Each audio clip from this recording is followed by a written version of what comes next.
नमस्कार दोस्तों, welcome to Life Express where there is no drama, no fake, only facts to keep you awake.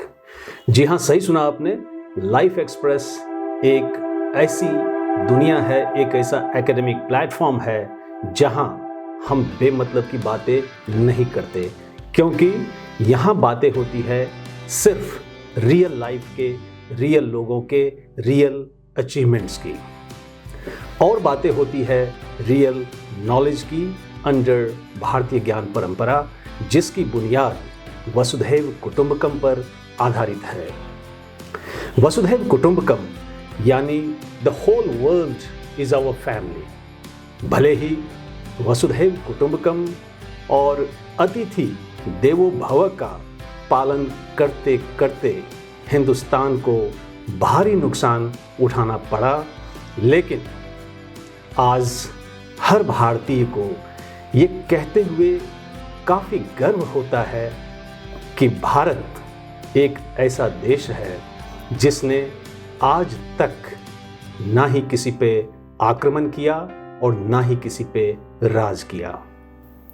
हाँ, हमने पूरी दुनिया पे राज किया, लेकिन उनके अधिकार, अस्तित्व एवं संस्कृति को छीन कर नहीं, बल्कि उनके दिलों पर राज किया, अपनी प्राचीन सभ्यता एवं संस्कृति और फिलॉसफी की खुशबू बिखेर कर। इसी भारतीय परंपरा को आगे बढ़ाते हुए लाइफ एक्सप्रेस अपने मिशन पे आप सभी के सहयोग से आगे बढ़ रही है, जिसमें मेरा यही प्रयास है कि भारतीय संस्कृति एवं ज्ञान प्रणाली का समुचित अध्ययन कर उसके भाव को, उसमें निहित संदेश को आपके सामने, वर्ल्ड सोसाइटी के सामने प्रस्तुत करूं, क्योंकि आज पूरी दुनिया में एक नहीं कई कारणों से अनेक प्रकार के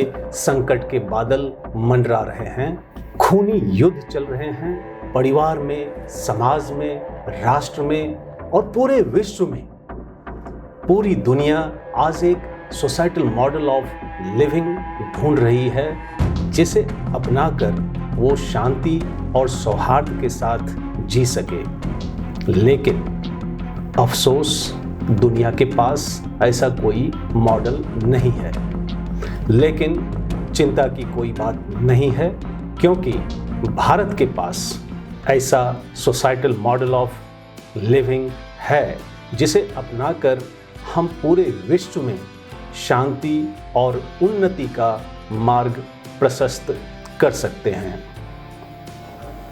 और उसी मॉडल को हम आज भारतीय ज्ञान परंपरा के रूप में देख रहे हैं। तो चलते हैं कार्यक्रम के अगले सेगमेंट हॉल ऑफ फेम की ओर, जहां हम मिलेंगे एक ऐसी शख्सियत से जो वाकई समाज के लिए एक रियल रोल मॉडल हैं, अपने उत्कृष्ट एवं सराहनीय कार्यों के चलते। लेकिन हम में से अधिकांश लोग उनकी उपलब्धि या अचीवमेंट से आज भी बेखबर हैं।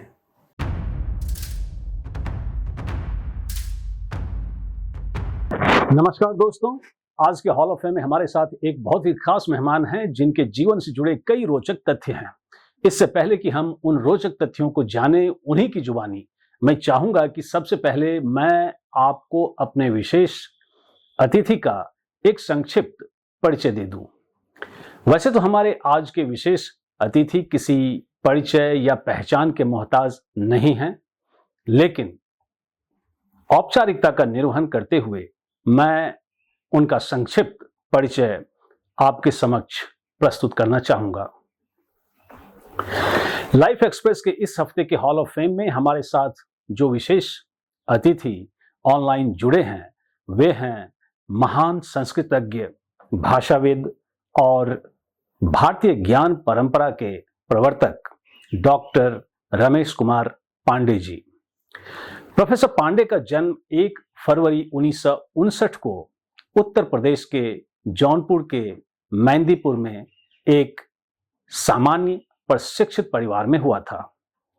बचपन से ही अपनी विलक्षण प्रतिभा एवं उत्कृष्ट कार्यों के बदौलत उन्होंने समाज में अपनी एक अलग पहचान बना ली थी। यदि हम उनके शैक्षणिक जीवन पर प्रकाश डालें तो हम पाते हैं कि उन्होंने अपनी प्रारंभिक, माध्यमिक तथा उच्च शिक्षा अव्वल दर्जे से सफलतापूर्वक पूरी की। यदि हम उनकी शैक्षणिक यात्रा के बारे में बात करें तो हम पाते हैं कि प्रोफेसर पांडे ने बनारस हिंदू विश्वविद्यालय से स्नातकोत्तर की डिग्री प्राप्त की। तत्पश्चात उन्होंने संपूर्णानंद संस्कृत विश्वविद्यालय से आचार्य की उपाधि हासिल की और सबसे महत्वपूर्ण बात यह है कि उन्होंने प्रतिष्ठित बनारस हिंदू विश्वविद्यालय से विद्या वाचस्पति की डिग्री प्राप्त की और कामेश्वर सिंह दरभंगा संस्कृत विश्वविद्यालय से डीलिट की भी डिग्री अर्जित की। Along with his relentless pursuit of excellence in academia, professor Pandey ने अपनी प्रोफेशनल करियर की शुरुआत 1987 में श्री सदाशिव केंद्रीय संस्कृत विद्यापीठ उड़ीसा से एक लेक्चरर के रूप में की। उसके बाद वे 1995 से 1999 तक श्री लाल बहादुर शास्त्री राष्ट्रीय संस्कृत विद्यापीठ में रीडर के पद पर रहे और उसी संस्था में 1999 से 2009 तक वे प्रोफेसर के पद पर आसीन रहे। और सबसे महत्वपूर्ण बात यह है कि वे श्री लाल बहादुर शास्त्री यूनिवर्सिटी के सम्मानित कुलपति भी रहे 2015 से 2021 तक।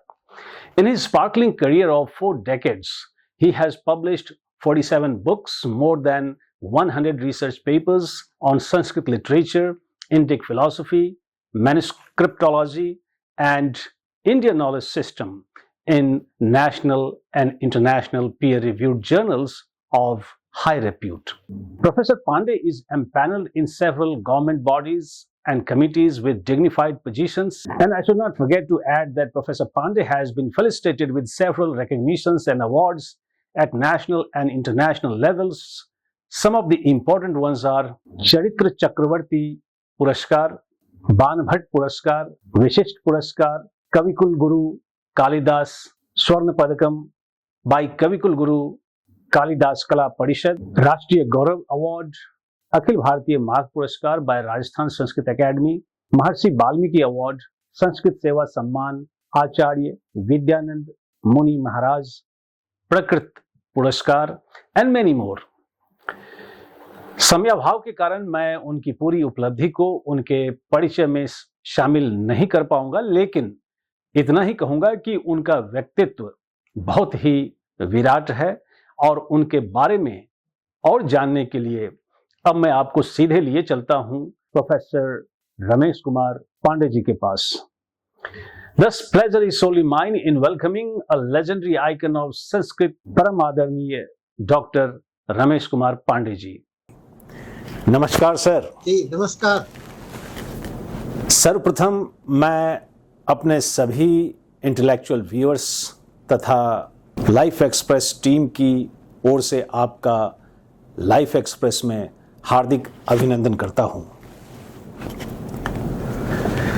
जैसा कि हमें ज्ञात है कि आप एक ग्रामीण पृष्ठभूमि से आते हैं, लेकिन अपनी लगन और कड़ी मेहनत से आप शैक्षणिक सफलता की पराकाष्ठा पर चले जाते हैं। तो कैसे हुआ ये सब? और आज की वार्ता को शुरू करते हुए ना सिर्फ मैं बल्कि हमारे सभी दर्शक ये जानना चाहेंगे कि आपको संस्कृत अध्ययन की ओर सबसे पहले क्या आकर्षित किया। साथ में हम ये भी जानना चाहेंगे कि आपके जीवन के मार्गदर्शक सिद्धांत या प्रेरक शक्ति क्या क्या रहे, और साथ में आप ये भी हमसे साझा करें कि आप अपने अभी तक के जीवन यात्रा के 2 ऐसे अविस्मरणीय पल हमसे साझा करें जो आज के युवा पीढ़ी के लिए अनुकरणीय या प्रेरणादायी हो। जी प्रोफेसर झा जी, आपको बहुत बहुत नमस्कार। आपकी ये वाक कुशलता और उपस्थापन की जो विशिष्टता है पहले तो वही मुझे आकर्षित कर रही है कि आप किस तरह से एक साधारण सी बात को भी कितने अच्छी तरह से प्रस्तुत करते हैं। तो प्रस्तुति का जो बल होता है वो आप में दिखाई देता है। आपने ये जो पूछा ये बड़ा सहज ही है, क्योंकि मेरा जन्म सौभाग्य से कहूं एक ऐसे परिवार में हुआ जहां विद्या की सुदीर्घ परंपरा थी। मेरे पितामह जी काशी के बहुत प्रसिद्ध विद्वान थे और वहां के एक बड़े वैयाकरण महाशय जी के शिष्य थे, अन्यतम शिष्य थे। वृद्धावस्था में वो गांव आ गए तो गांव में रहते थे। तो गांव में मेरा परिवार संस्कृत का परिवार था। प्रायः सारे लोग संस्कृत में बोलते थे, महिलाओं को और बच्चों को छोड़ करके। तो मैंने संस्कृत भाषा बचपन में सीखी। तो प्राचार्य जी के कहने पर मैंने साइंस स्ट्रीम को छोड़ करके संस्कृत का चुनाव किया और आर्ट्स सब्जेक्ट्स लिए। वहां से मुझे ऐसी प्रेरणा मिली और उत्तम अंक से वहां परीक्षा उत्तीर्ण करने के बाद काशी हिंदू विश्वविद्यालय में प्रवेश किया। काशी हिंदू विश्वविद्यालय में सबसे पहले हमें दो गुरु मिले। प्रोफेसर कमलेश दत्त त्रिपाठी जी, जो नाट्य शास्त्र के मर्मज्ञ विद्वान थे और व्याकरण के बहुत अच्छे विद्वान थे। वो थोड़ी साम्यवादी विचारधारा के विद्वान थे।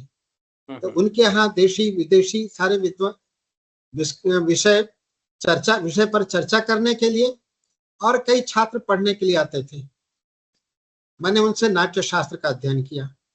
उसके बाद प्रोफेसर रेवा प्रसाद द्विवेदी जी, जो साहित्य शास्त्र के मूर्धन्य विद्वान थे और काशी की परंपरा में परम निष्णात थे, उनके माध्यम से मैंने पूरा काव्य शास्त्र को पढ़ा और कालिदास को पढ़ा।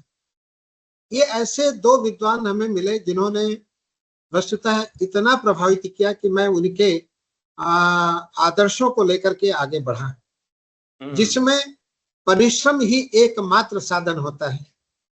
परिश्रम के माध्यम से मैं वहां काशी में रह रहा था अपने चाचा जी के पास, जो काशी हिंदू विश्वविद्यालय में दर्शन विभाग में प्रोफेसर थे, बाद में गोरखपुर विश्वविद्यालय के कुलपति भी हुए। इस तरह से ऐसे लोगों की छत्र छाया में रह करके मैंने काशी में अपना अध्ययन संपन्न किया। और बाद में चल करके जब मेरी नियुक्ति हुई पुरी में, तो बहुत दूर वहां पर मैं अध्यापक हुआ, लेकिन उन लोगों के बीच में रहा जो बहुत श्रेष्ठ और बहुत प्रतिभा संपन्न, अनुभव संपन्न ऐसे विद्वान थे उड़ीसा के। उनके मध्य में रह करके वहां भी प्रतिस्पर्धा, क्योंकि अपना अध्ययन उनके स्तर पर ले आने के लिए बहुत परिश्रम करना पड़ता था। तो उस परिश्रम का ये फल हुआ। 8-9 वर्ष तक मैं पुरी में रहा, साहित्य शास्त्र का अच्छा अध्ययन हुआ और वहां के जो प्राचार्य थे प्रोफेसर हरिहर झा जी, मुझे बहुत मानते थे। उनका भी बड़ा प्रभाव मेरे जीवन पे पड़ा। जीवन में संघर्ष आता है तो कुछ सीखने को मिलता है। बिल्कुल। वो अचानक दिवंगत हो गए तो एक संघर्ष का भी पीरियड आया, उसमें बहुत कुछ सीखने को मिला।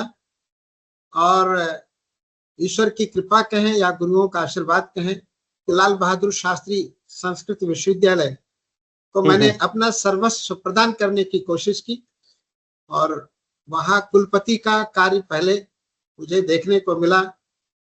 तो कार्यवाहक कुलपति के रूप में मैंने कार्य किया। बिल्कुल। तो कार्यवाहक कुलपति के रूप में जब मैं कार्य करता था तो कभी कभी मैं कहता था हास परिहास से कि मैंने अपने छात्र जीवन में बहुत सारी सी रामलीलाएं की है, बहुत सारे से संस्कृत नाटकों का मंचन किया है, एक्टिंग की है। तो वो एक्टिंग मुझे यहाँ कुलपति के कार्य करने में बड़ी सहायता दे रही है।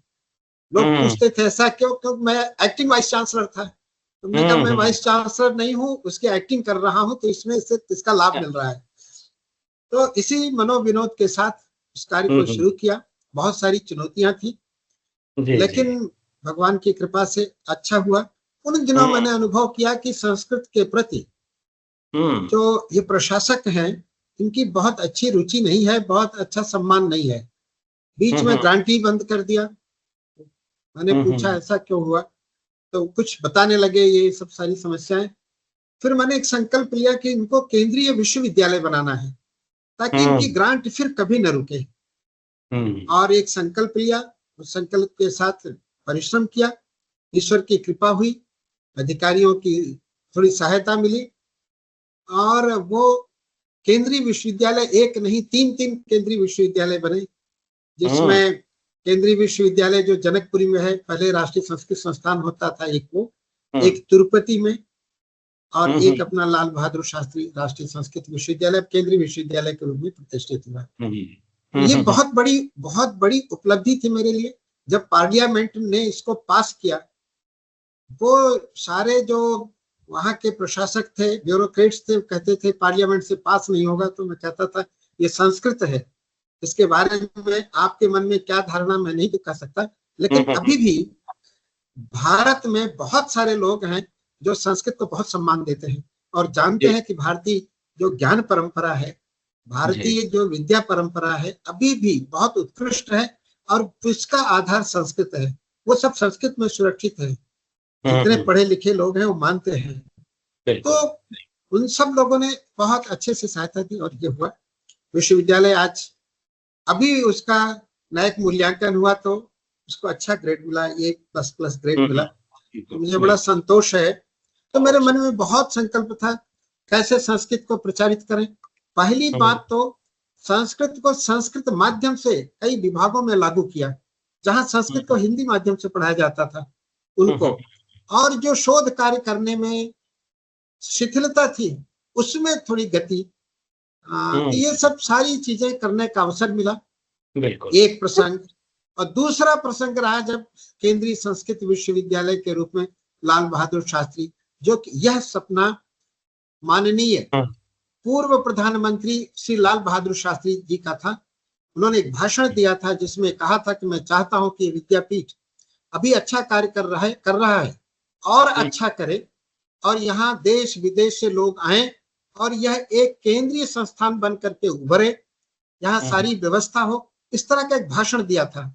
उस भाषण को हर दीक्षांत समारोह में मैं सुनाया करता था। कम से कम 14-15 दीक्षांत समारोह में मैंने इसको सुनाया। तो मेरे दिमाग में बैठा था इसको केंद्रीय विश्वविद्यालय बनाना है। तो जब केंद्रीय विश्वविद्यालय बना और पार्लियामेंट ने इसको पास किया, तो वो एक ऐसा क्षण था कि जो अविस्मरणीय है और ऐतिहासिक है और दोबारा जीवन में नहीं आने वाला है। तो ये दो बहुत महत्वपूर्ण क्षण रहे संस्कृत। सर, आप जैसे बहुत कम लोग होते हैं जिन्हें संस्कृत जैसी देव भाषा को न सिर्फ सीखने एवं सिखाने का सौभाग्य प्राप्त होता है, बल्कि संस्कृत को जीने का भी आपको सौभाग्य प्राप्त हुआ। और यही कारण है कि आप हम सब के लिए आज अनुकरणीय हैं और उसके चलते समाज आप पे नाज भी करती है। संस्कृत को सोचकर मुझे लगता है कि संस्कृत महज एक भाषा नहीं है, बल्कि यह संस्कार, सदाचार या मैं कहूँ तो व्यक्ति निर्माण की एक कुंजी है, चाबी है या औजार है। और इसी कारण से मेरी ये व्यक्तिगत अवधारणा रही है कि यदि संस्कृत हम पढ़ते हैं तो हमारा संस्कार भी अच्छा होता है, और जब हमारा संस्कार अच्छा होता है तभी हमारी संस्कृति भी अच्छी होती है। और संस्कृत के महत्व को देखते हुए नई शिक्षा नीति ने भारतीय ज्ञान परंपरा के अंतर्गत संस्कृत अध्यापन व अध्ययन पर काफ़ी ज़्यादा बल दिया है। और कभी कभी तो मुझे ऐसा लगता है कि संस्कृत और भारतीय ज्ञान परंपरा शायद एक दूसरे के पूरक या पर्याय सा बन गए हैं। ऐसे में सबसे पहले हम आपसे ये जानना चाहेंगे कि संस्कृत व भारतीय ज्ञान परंपरा अपने मूल स्वरूप में है क्या आपके लिए? क्यों आज संस्कृत एवं भारतीय ज्ञान परंपरा की अनिवार्यता हमारे जीवन में महसूस की जा रही है? और साथ में थोड़ा इस बात को भी स्पष्ट करें कि क्या संस्कृत टेक्स्ट को ही भारतीय ज्ञान परंपरा समझा जाए? जी देखिए, भारतीय ज्ञान परंपरा इसलिए आवश्यक है हम भारतीयों के लिए, केवल भारतीयों के लिए नहीं, पूरे विश्व के लिए। वस्तुतः भारत विश्व गुरु रहा। विश्व गुरु किस लिए रहा? वो ज्ञान को लेकर के ही विश्व गुरु है। और महाशक्ति अगर कभी वो रहा तो उसकी शक्ति ज्ञान में है। भगवत गीता में एक श्लोक लिखा, नहीं ज्ञानेन सदृशम पवित्रमिह विद्यते। तत्स्वयं योग संसिद्धा कालेन आत्मनि विन्दति। ज्ञान का इतना महत्व है। और ये जो विश्व गुरु भारत बना, उसमें मूल बात चरित्र को लेकर के है। अभी आपने कहा संस्कृत जो है संस्कार की भाषा है। वस्तुतः संस्कृत भाषा है ही नहीं, वो एक अपने आप में संस्कृति है। इसलिए भारत का प्राण है, ऐसा कहते हैं लोग। मनुस्मृति में श्लोक है, एतद् देश प्रसूतस्य सकाशादग्र जन्मना स्वम स्वम चरित्रम शिक्षेरन पृथिव्याम सर्वमानवा। तो चरित्र की शिक्षा देने में, और चरित्र क्या है, वो आचरण मूलक है। हमारी जो संस्कृति है, हमारी जो ज्ञान प्रणाली है, वो प्रयोगात्मक है। प्रयोगात्मक मतलब आचार मूला है। वो केवल भाषण देने की नहीं है, वो जीने की है। तो हमारे ऋषियों ने जो तप किया, तपस्या की, और जो अनुभव किया, उस अनुभव को अपने शास्त्रों में पिरो करके हमको दिया है। तो इतनी लंबी परंपरा है, उस परंपरा को जानने के लिए सबसे पहले संस्कृत भाषा को जानना बहुत जरूरी है, क्योंकि वो सारे ज्ञान संस्कृत भाषा में निबद्ध हैं। तो जब तक आप संस्कृत भाषा को नहीं समझेंगे, तब तक उसको जानने के लिए अनुवाद का सहारा लेंगे, और अनुवाद में किस तरह की समस्याएं आ सकती हैं, बड़ा कठिन होता है। मैंने मेरा गजब का अनुभव कितना, कई बार अनुवाद इतना उल्टा हो जाता है क्योंकि समझा नहीं अनुवाद करने वाले ने, तो वो निरर्थक जाता है। इसलिए ये जो ज्ञान परंपरा है भारत की, भारत के गौरव को बढ़ाने वाली है, और एक लंबी परंपरा है। ऐसा नहीं है कि ये 1, 2, 4 या 10, 20 वर्षों की परंपरा है। ये बहुत लंबी परंपरा है, और इस परंपरा को समझने के लिए पूरे ग्रंथों को पढ़ना जरूरी है। उन ग्रंथों को बिना पढ़े आप समझ नहीं सकते। तो ग्रंथ पढ़ने के लिए भाषा का ज्ञान बहुत जरूरी है। दक्षिणामूर्ति स्तोत्र है, उस दक्षिणामूर्ति स्तोत्र में एक पद्धति ज्ञान की बताई गई। उसमें कहा गया कि चित्रम बट तरोर मूले वृद्धा शिष्या गुरुर युवा गुरोस्तु मौनम व्याख्यानम शिष्यास्तु छिन्न संशयाः। तात्पर्य क्या हुआ? कह रहे हैं कि एक बड़ी विचित्र बात है कि एक बट वृक्ष के नीचे एक गुरु बैठा है जो युवा है, और जो पढ़ने के लिए, ज्ञान प्राप्त करने के लिए बैठे हुए हैं वो वृद्ध हैं। प्रायः होता क्या है कि गुरु जो होता है वृद्ध होता है, शिष्य युवा होते हैं। लेकिन यहाँ वो बता रहे हैं कि गुरु युवा है। चित्रम बट तरोर मूले वृद्धा शिष्या गुरु युवा। और गुरु जो ज्ञान दे रहा है, कैसे दे रहा है? तो गुरोस्तु मौनम व्याख्यानम, उनका जो व्याख्यान है मौन चल रहा है। और शिष्य जो है छिन्न संशया, सारे शिष्यों के जितने डाउट्स हैं वो क्लियर होते जा रहे हैं, उनको कोई संशय नहीं रह जा रहा है। ये ज्ञान की क्या प्रणाली हो सकती है, आप कल्पना करिए। तो ऐसी शक्ति होती है योगी, जिस अपने ज्ञान को अपने शिष्यों में जो का त्यों संक्रांत कर देता है। हमारी ये परंपरा रही है। ऐसे योगी हुए हैं हमारे पूर्वज, ये ऋषि, जिन्होंने जो योग बल से, तपोबल से ज्ञान प्राप्त किया, उसको परखा, जो शुद्ध है उसको शास्त्रों में रखा, और अपने शिष्यों को उसको दिया। और कैसे दिया? अविकल रूप में दिया, जिसमें कोई भ्रांति नहीं। उस ज्ञान को शिष्यों को दिया, वो अपने शिष्यों को इस तरह से शिष्य प्रशिक्षित करते ये ज्ञान आया हुआ है। हर विषय में है। लोग सोचते हैं, मुझे ये कहना नहीं चाहिए इस मंच से, लेकिन बहुत सारे लोग विदेशों में जाते हैं, तो वहां विदेशों में जाके बड़े बड़े अधिकारी हूँ, वो जाके यही कहते हैं हमने तो सब आपसे सीखा है। क्योंकि हमारी भारतीय ज्ञान परंपरा उन्हें पता ही नहीं है। उनका भी दोष नहीं, क्योंकि वो जानते नहीं तो कहें क्या। उन्होंने तो अंग्रेजी माध्यम से पढ़ा, तो अंग्रेजी माध्यम में जो पढ़ाया गया वही वो पढ़ते हैं। एक बार मैं बैठा हुआ चर्चा कर रहा था कहीं, तो एक बड़े पढ़े लिखे संत स्वभाव के व्यक्ति एक ने कहा कि ये प्रॉब्लम जो है ठीक वैसे ही जैसे बॉटल नेक। तो मैंने उनसे पूछा ये बॉटल नेक क्या है, तो उनको भी नहीं मालूम, उन्होंने सुना है बता दिया। तो मैंने चर्चा में कहा बॉटल नेक उस संस्कृति की है जो अंग्रेजों की संस्कृति है, जहाँ शराब पी जाती है, शराब का अंतिम जो घूंट होता है वो बॉटल से निकलता नहीं, वो फंस जाता है गले के पास आके। तो ये शब्दावली उनकी संस्कृति को द्योतित करती है। और आपको बताऊं, अंग्रेजी में जो प्रोवर्ब है जिसके कहते हैं किलिंग 2 birds by 1 stone, तो मैंने कहा इस प्रोवर्ब से आप क्या पाते हैं? उनकी संस्कृति जहाँ किलिंग की बात हो, दो चिड़ियों को एक पत्थर से मार देना, उसमें हमारे यहाँ इसी बात को कहनी हो हमारी परंपरा में तो कहते हैं आम्राश्च सिक्ता पितरश्च तृप्ता, एका क्रिया द्व्यर्थकरी प्रसिद्धा, आम्राश्च सिक्ता पितरश्च तृप्ता। माने आम वृक्ष को भी हम सिंचन कर रहे हैं और पिता को तर्पण देके उनको भी जल दे रहे हैं, तो एक कार्य से दो कार्य संपन्न कर रहे हैं। यह भारतीय संस्कृति है। तो प्रोफेसर झा जी, ये संस्कृति महान है, इसमें मारने पीटने की बात नहीं होती है, तो उपकार की होती है, सत्य की होती है और दूसरे के लिए माने स्वार्थ छोड़ करके परमार्थ की होती है। या सर्वे भवन्तु सुखिनः सर्वे सन्तु निरामयाः सर्वे भद्राणि पश्यन्तु मा कश्चित् दुःख भाग् भवेत्। यह हमारी संस्कृति का निष्कर्ष है, निचोड़ है। तो इसको जानने के लिए हमारी ज्ञान परंपरा को समझना जरूरी है। आज विश्व में इतना अनाचार है और हर जगह अशांति है, लोग लड़ रहे हैं आपस में। भारत ही एक ऐसा देश है, वो इसलिए है कि उसे ऋषियों का आशीर्वाद मिला है, उसे शांति का मार्ग मिला है, मालूम है कि कैसे शांति स्थापित की जा सकती, हम सुखमय जीवन खुद कैसे व्यतीत कर सकते हैं और अपने पड़ोसियों को और अपने मित्रों को कैसे सुखमय जीवन दे सकते हैं, उसका मार्ग बता सकते हैं। तो ये हमारी ज्ञान परंपरा में है। तो भारतीय ज्ञान परंपरा इसलिए महत्वपूर्ण हो जाती है। सर, मेरा अगला प्रश्न संस्कृत की अधोगति को लेकर है।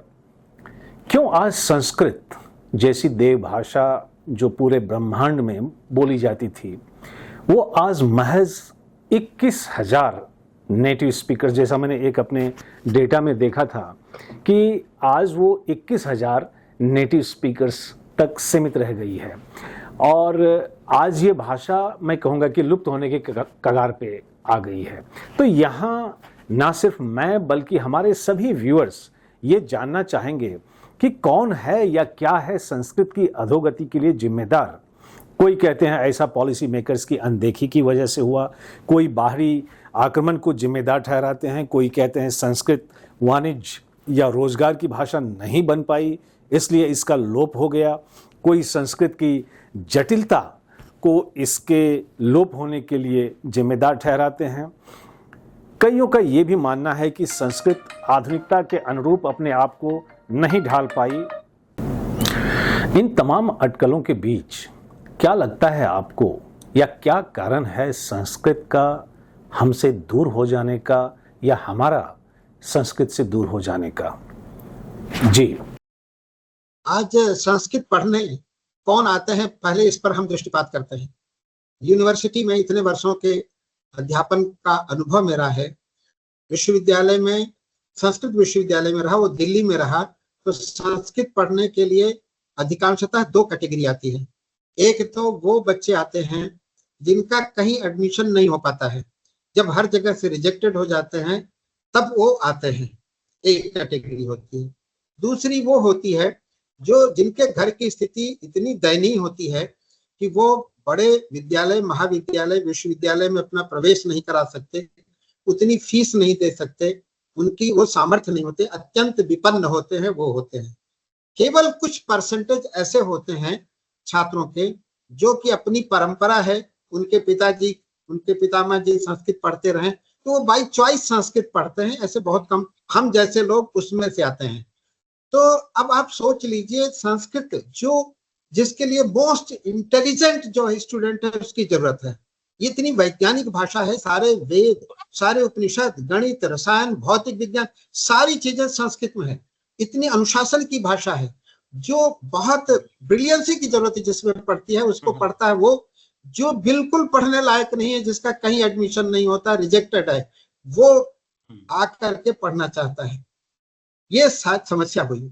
अच्छा, पढ़ना क्यों नहीं चाहता? जो ब्रिलियंट लोग हैं वो पढ़ना नहीं चाहता। अब इसको सोचिए, वो क्या रहा है कि ये जो पश्चिमी संस्कृति भारत में आई तो चाकचक्य ऐसा बढ़ा कि समझ में आ गया कि पढ़ना लिखना, पढ़ने लिखने का उद्देश्य पहले था सा विद्या या विमुक्त है।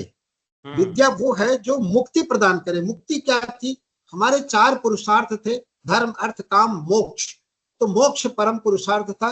मनुष्य के जीवन का जो उद्देश्य बताया गया वेदों में, उपनिषदों में, वह है मुक्ति।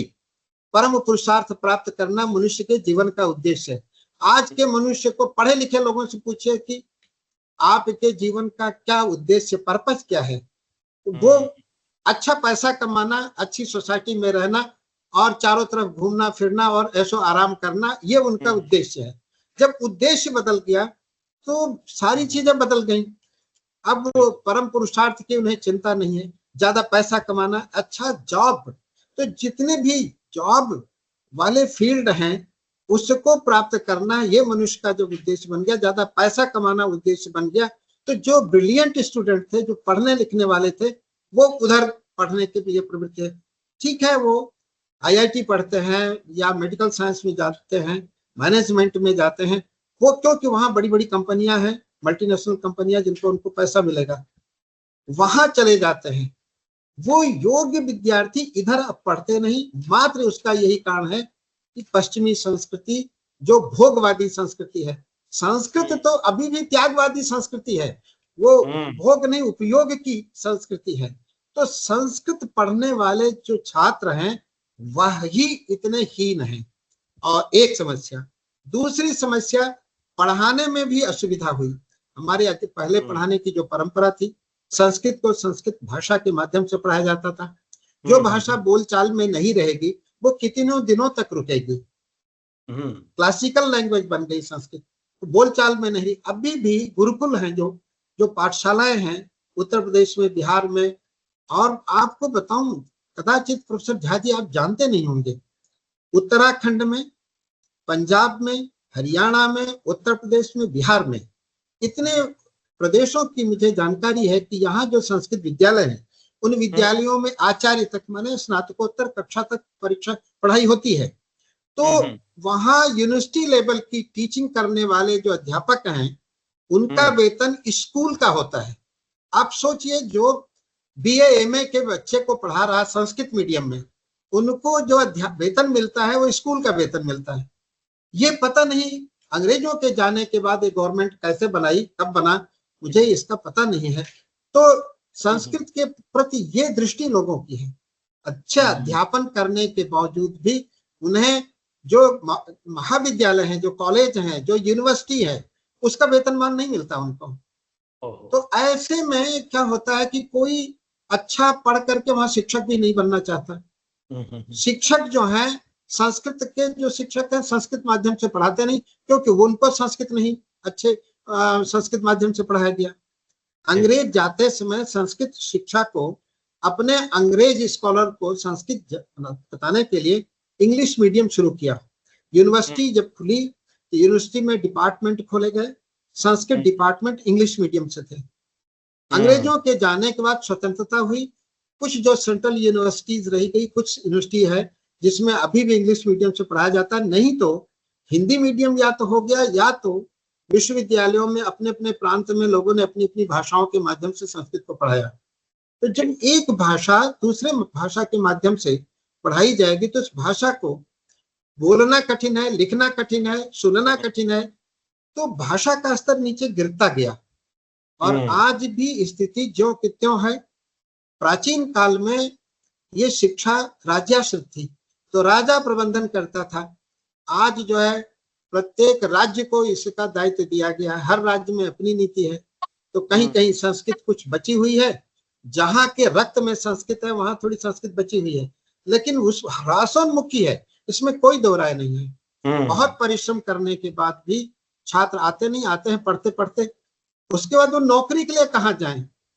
तो उनके पास कार्य बचता है केवल या तो पुराण कहें, या तो वो कर्मकांड करें, या ज्योतिष करें।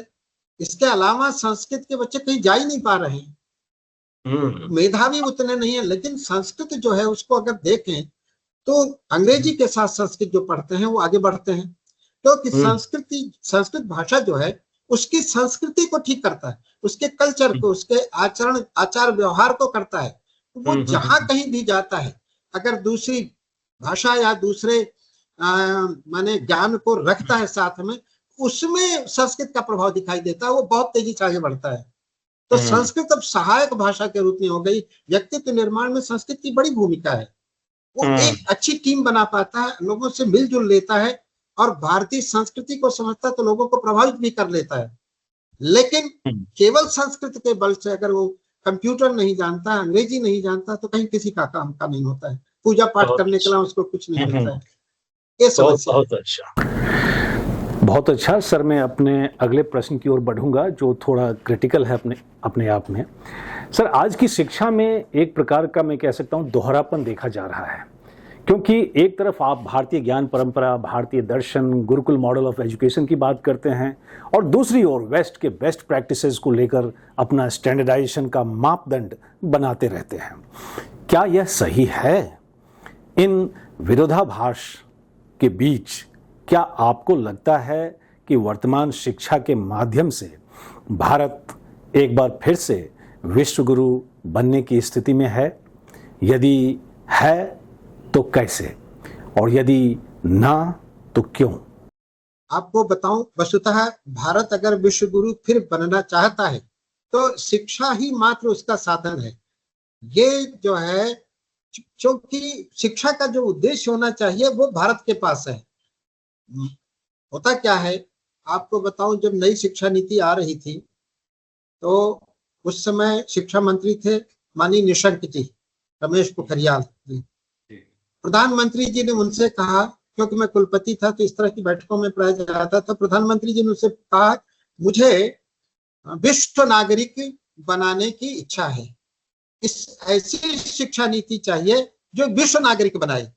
तो उन्होंने कहा कि माननीय प्रधान जी, अभी तो पहले भारतीय नागरिक बन लें, अभी तो भारत का जो नागरिक जैसा होना चाहिए वैसे ही नहीं बन पाए हैं, तो पहले ये शिक्षा नीति जो आई है, पहले भारत का नागरिक बनाएगा तो विश्व नागरिक अपने आप हो जाएगा। तो आप ये एक सेकंड जो कह रहे हैं, एक सेकंड सर, अगर दो तीन वाक्य आपने जो अभी कहा था सर, थोड़ा उसकी पुनरावृत्ति कर दीजिए, थोड़ी आपकी आवाज चली गई थी जी। अच्छा, मैं ये कह रहा था कि जब नई शिक्षा नीति आ रही थी उन दिनों माननीय प्रधानमंत्री जी ने शिक्षा मंत्री, तत्कालीन शिक्षा मंत्री श्री रमेश पोखरियाल निशंक जी से कहा, मुझे ऐसी शिक्षा नीति चाहिए जिसे हम विश्व नागरिक पैदा कर सकें। तो उन्होंने कहा कि विश्व नागरिक बनना तो दूर रहा, अभी पहले भारत के नागरिक बन लें। इस दृष्टि को लेकर के हम शिक्षा नीति तैयार करें तो विश्व नागरिक अपने आप बन जाएंगे। तो उन्होंने कहा ठीक है, ऐसे ही करो।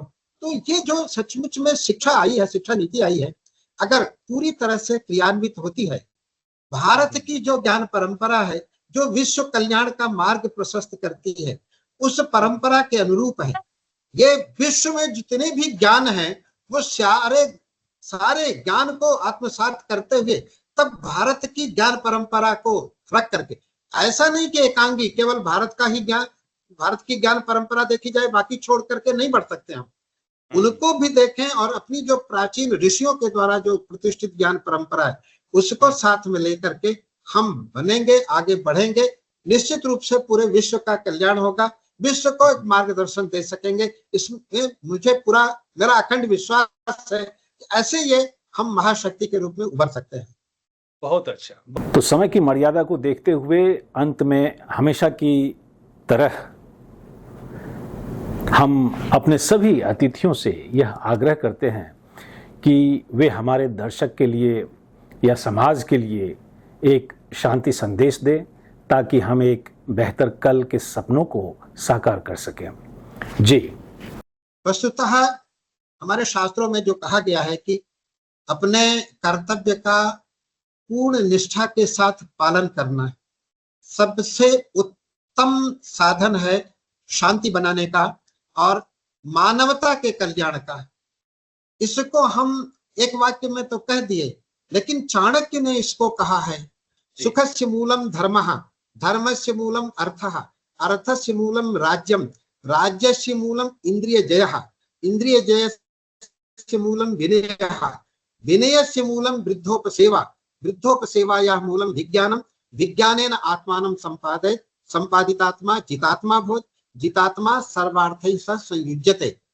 तात्पर्य क्या है कि हम अपने कर्तव्य को, छात्र हैं तो छात्र का कर्तव्य, छात्र का धर्म, पिता है तो पिता का धर्म, पिता का कर्तव्य, सैनिक है तो सैनिक का धर्म, इसका परिपालन करना विश्व शांति के लिए परम आवश्यक है, परम सोपान है। ऐसा भारतीय ज्ञान परंपरा का निष्कर्ष है। इससे हम शांति पूरे विश्व में मना सकते हैं और शांतिमय जीवन जी सकते हैं। बहुत अच्छा, बहुत अच्छा, बहुत अच्छा सर कि सब लोग अपने अपने धर्मों और कर्तव्यों का परिपालन करें, तभी हम शांति की राह पे बढ़ सकते हैं। बहुत वस्तुतः अच्छा। धर्म का अर्थ है कर्तव्य। धर्म जी, के अनेक जी। अर्थ हैं, लेकिन मूल कर्तव्य है। जी, धर्म का लोग कभी कभी उसको रिलीजन से जोड़ते हैं, ऐसा अर्थ नहीं है भारत नहीं। में।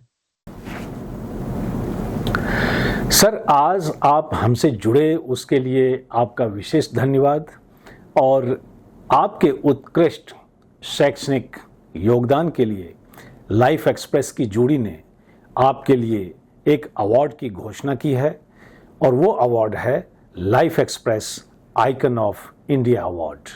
और इस अवार्ड को सहर्ष स्वीकार करने के लिए मैं अपनी टीम और अपने समस्त दर्शकों की ओर से आपको ढेरों बधाई कहना चाहूँगा। और ईश्वर ने चाहा तो हम पुनः किसी और एकेडमिक फोरम में कुछ और विषय को लेकर मिलेंगे। आज आप हमसे जुड़े उसके लिए आपका बहुत बहुत धन्यवाद। मैं बहुत प्रसन्न हूँ, अपनी कृतज्ञता व्यक्त करता हूँ, धन्यवाद देता हूँ कि आपने इतना समय निकाला और इस तरह के बड़े उत्साहवर्धक, मुझे तो आपसे बात करके मेरा उत्साह बढ़ गया और काम करने की प्रेरणा मिल रही है आपसे बातचीत करके। इस तरह से आप निरंतर करते रहें, मेरा आशीर्वाद है और भगवान से प्रार्थना है कि आप अपने इस मिशन में आगे बढ़ें और सफल हों। जी नमस्कार। नमस्कार।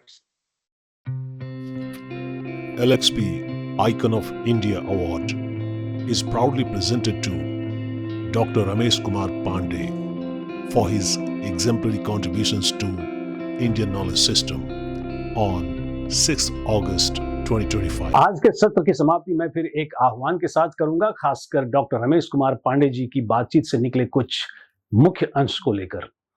सबसे पहले तो उन्होंने अपने बचपन संस्कृत अध्ययन की ओर आकर्षण, मार्गदर्शक सिद्धांतों और जीवन के अविस्मरणीय पलों के बारे में भी बताया। साक्षात्कार में उन्होंने संस्कृत की अधोगति के कारणों, भारतीय ज्ञान परंपरा के महत्व और वर्तमान शिक्षा प्रणाली पर भी चर्चा की। उन्होंने विश्व के अन्य ज्ञान परंपरा का आदर करते हुए भारत के प्राचीन ऋषियों के द्वारा जो प्रतिष्ठित ज्ञान परंपरा है उसको साथ में लेकर आगे बढ़ने पर बल दिया। भारत पूरे विश्व का मार्गदर्शन करने का सामर्थ्य रखती है। उन्होंने समाज में बढ़ते अनाचार और दुराचार को लेकर पश्चिम की भोगवादी संस्कृति को जिम्मेदार ठहराया, जिसके अधीन हमारी युवा पीढ़ी होती जा रही है। उन्होंने कहा कि पश्चिमी संस्कृति भोगवादी संस्कृति है, जबकि संस्कृत त्यागवादी संस्कृति है, जो भोग नहीं उपयोग की संस्कृति है। अपने शांति संदेश में उन्होंने कहा कि अपने कर्तव्य का पूर्ण निष्ठा के साथ पालन करना सबसे उत्तम साधन है शांति बनाने का और मानवता के कल्याण का। जैसे कोई छात्र है तो छात्र का कर्तव्य, पिता है तो पिता का धर्म या पिता का कर्तव्य, सैनिक है तो सैनिक का धर्म। With those deliberations of Dr. Ramesh Pandey ji, we close this episode और मिलते हैं अगले एपिसोड में समाज के एक और रोल मॉडल के साथ। Till then, enjoy your time meaningfully और हाँ, अपना और अपनों का भी ख्याल रखें। जय हिंद।